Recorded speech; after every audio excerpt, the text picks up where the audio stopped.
when I'm elected sheriff, there will be no vaccine mandates, there will be no testing mandates, and there will be no mask mandates for my deputies. I trust their ability to decide for themselves what is best medically, and I believe that's a fundamental right for us to choose. I don't believe any bureaucrats or politicians have any right to tell us what goes inside our bodies and how to conduct ourselves.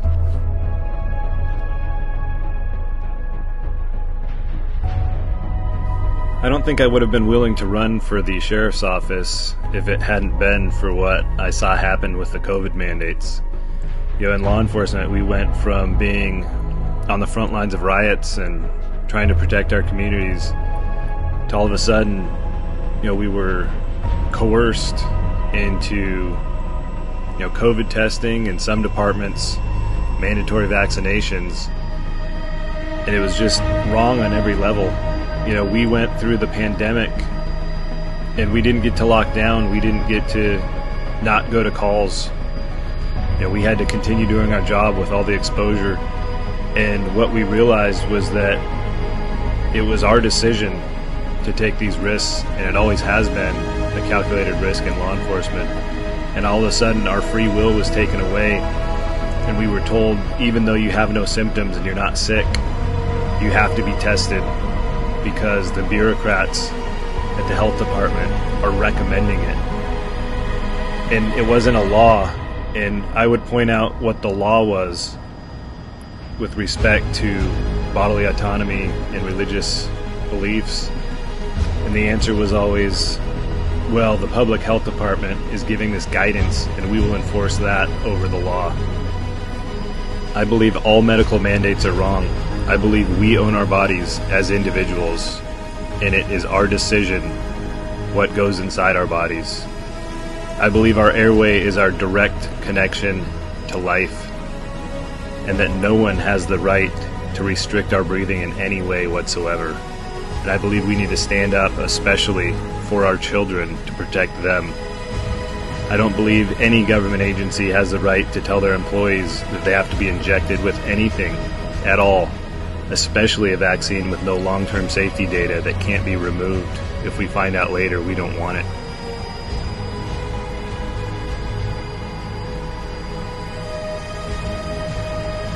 In 2021, there were 9,000 drone incursions from the Mexico side into the United States.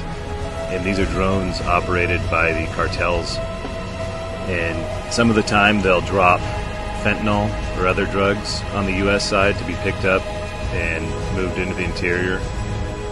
Other times they use them as counterintelligence to observe what our Border Patrol and Border Security are doing so that they can plan their operations.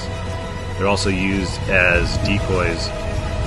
They'll come and do some sort of fake drop or something in one area. Well, they bring really what they care about across in another area just to distract Border Patrol.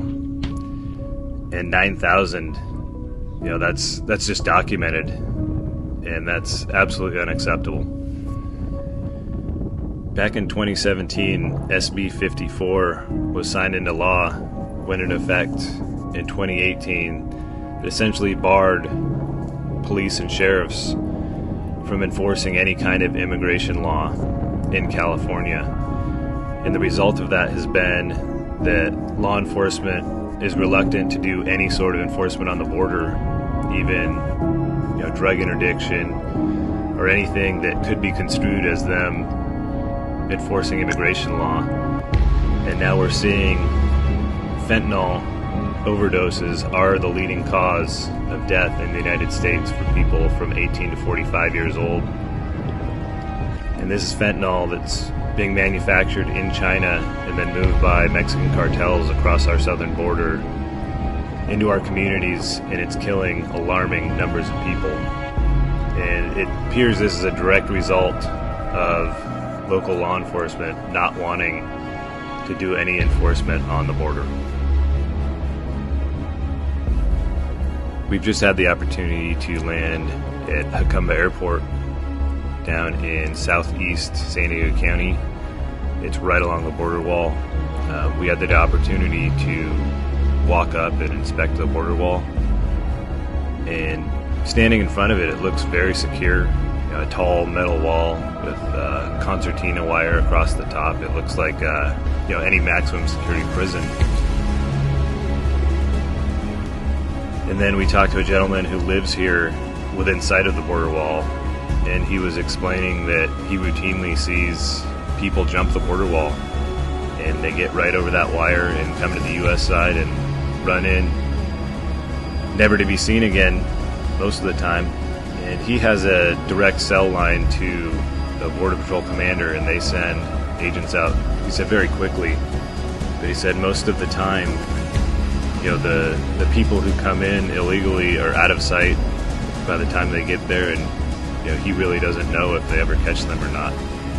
It just goes to show how important border security is, and that the federal government, despite their best efforts or not, they aren't enough to protect San Diego County from what's on the other side of the border.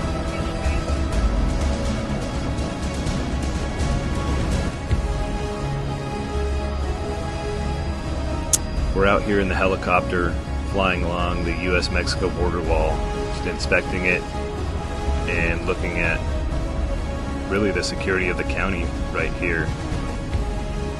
And one of the latest alarming statistics that came out was that in 2021, the Border Patrol stopped 23 people on the terrorist watch list entering the United States from Mexico. And that begs the question, how many terrorists came across that we didn't apprehend? And where are they now, and what are they planning? And that's why it's so extremely important that we don't rely solely on the federal government to protect our southern border, that we as a county use our resources to protect our people from the terrorists and whoever else wants to come across that border.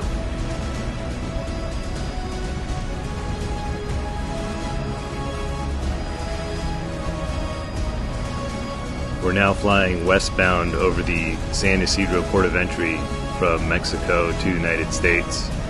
And this is the busiest border crossing in the Western Hemisphere, right into our county of San Diego, with 70,000 vehicles and 20,000 pedestrians coming across from Mexico to the United States every day. And we're relying on the federal government and the current administration to make sure that our county residents are safe from whatever's coming across.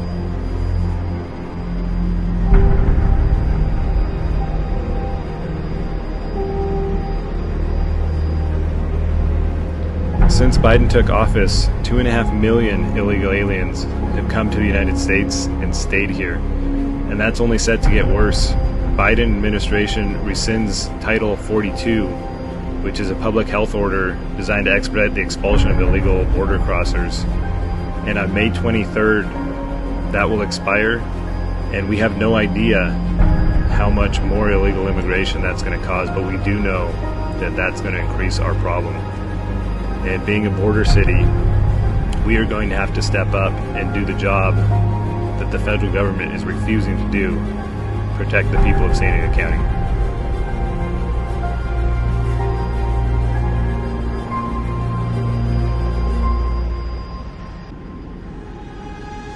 Last month in March alone, the Border Patrol apprehended 221,303 illegal border crossers, and that's the highest number in 22 years.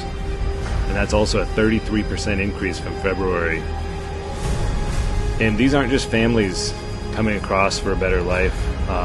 In March, 76% of those were single adults.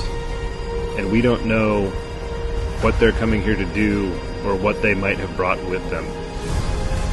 And with the federal government doing so little to stop this, we as a county need to step up and protect our citizens by doing the job that the federal government refuses to do, protecting the people of our county.